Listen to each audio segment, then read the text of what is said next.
उत्तर प्रदेश की राजधानी लखनऊ के एक निजी होटल में दृष्टिबाधितार्थ संस्था ने प्रेस कॉन्फ्रेंस की। दृष्टिबाधितार्थ संस्था ने प्रेस कॉन्फ्रेंस के दौरान सरकार का घेराव किया और कहा कि आने वाले समय में यदि सरकार उनकी 8 सूत्री मांगों को पूरा नहीं करती है तो वो विशाल धरना प्रदर्शन और रैली करेंगे।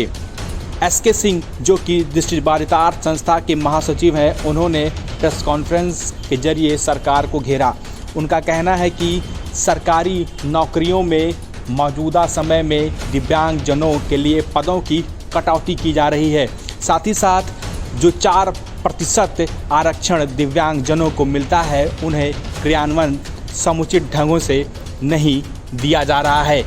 इसके चलते दिव्यांगजनों के सामने बेरोजगारी की स्थिति आन पड़ी है। यदि सरकार 8 सूत्री मांगों को पूरा नहीं करती है तो सभी दिव्यांगजन मिलकर एक विशाल रैली का आयोजन करेंगे और फिर प्रदर्शन करेंगे। ज़रूरत पड़ने पर सरकार को जगाने के लिए लोक भवन का भी घेराव करेंगे। सुनिए क्या कहते हैं एसके सिंह, जो कि दृष्टिबाधितार्थ संस्था के महासचिव हैं।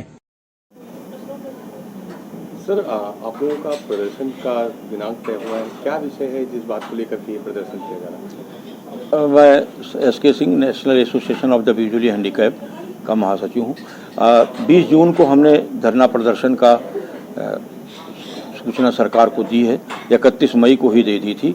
कारण जहाँ तक है तो हमारी खासकर बात है एम्प्लॉयमेंट की। एम्प्लॉयमेंट में सरकार की बेहद उदासीनता है।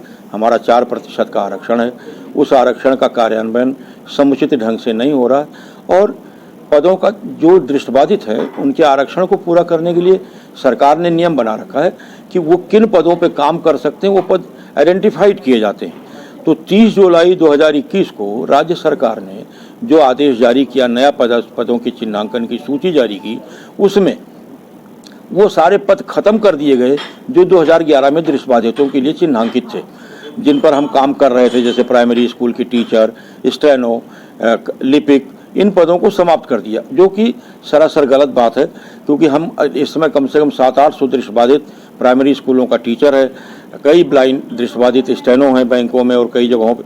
तो ऐसे पदों को समाप्त करने का राज्य सरकार को कोई अधिकार नहीं है, क्योंकि वो केवल मनमाने ढंग से काम कर रहे हैं, क्योंकि उनको ज्ञान का अभाव है, उनके पास जानकारी नहीं है उन्हें। और हम ये बार बार कहते रहे। हमने सबसे पहले जब 30 जुलाई को आदेश जारी हुआ था तो हमने सरकार को लिख कर दिया था, आपत्ति व्यक्त की थी। तब सरकार को हमने वार्ता नहीं समुचित हो पाई, तब हमने सरकार को नोटिस दिया कि हम 18 अक्टूबर से रैली करेंगे। तो सरकार ने फिर भारत की माननीय मुख्यमंत्री जी के कार्यालय के हस्तक्षेप के बाद दिव्यांगजन सशक्तिकरण विभाग के अपर मुख्य सचिव श्री हेमंत राव जी ने 20 अक्टूबर को एक बैठक की और उस बैठक में निर्णय हुआ कि आपके समस्याओं के समाधान और पदों के चिन्हांकन से संबंधित विषयों पर अलग से कार्रवाई फिर से की जाएगी और उसे सुधारा जाएगा। लेकिन आज तक उस पर कोई कार्रवाई नहीं हुई, बल्कि उसमें विभाग का दृष्टिकोण नकारात्मक ही दिखता जा रहा है। हमने माननीय उच्च न्यायालय इलाहाबाद लखनऊ खंडपीठ लखनऊ में इस आदेश 30 जुलाई के पदों के चिन्हांकन से संबंधित आदेश को चुनौती देने की याचिका दायर की।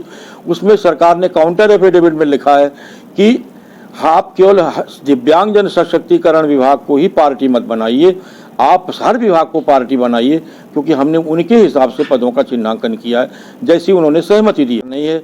दिव्यांगजन विभाग केवल इसीलिए है कि वो दिव्यांगों की समस्याओं को देखे। और भारत सरकार में भी पदों का चिन्हांकन एक समिति द्वारा बनाकर किया जाता है, जिसमें हर विकलांगता के क्षेत्र का एक स्पेशलाइज्ड व्यक्ति होता है, जो कि यहाँ ना तो कमेटी बनाई गई, ना कोई स्पेशल व्यक्ति रखा गया। 2011 में रखा गया था तो पदों का चिन्हांकन अच्छा हुआ था। और इसीलिए जब सरकार हमारी बात नहीं सुन रही है तो हमने सरकार को 31 मई को नोटिस दी है, माननीय मुख्यमंत्री को जनता दर्शन में भी दिया और वैसे भी सभी को दिया है। और 20 जून से हम लोग धरना प्रदर्शन करेंगे। ये प्रतीकात्मक रहेगा या कैसा, आपका प्रदर्शन का क्या स्वरूप रहेगा? नहीं, हम पहले तो वहाँ धरना प्रदर्शन करेंगे। अगर कोई पुलिस का अधिकारी यह बात कहता है आकर के कि आप से हम किसी को मिलाने वाले हैं या चलो वही आपका प्रतिनिधि मंडल मिला देते हैं, तो ठीक है, हम 2-3 घंटा वेट करेंगे।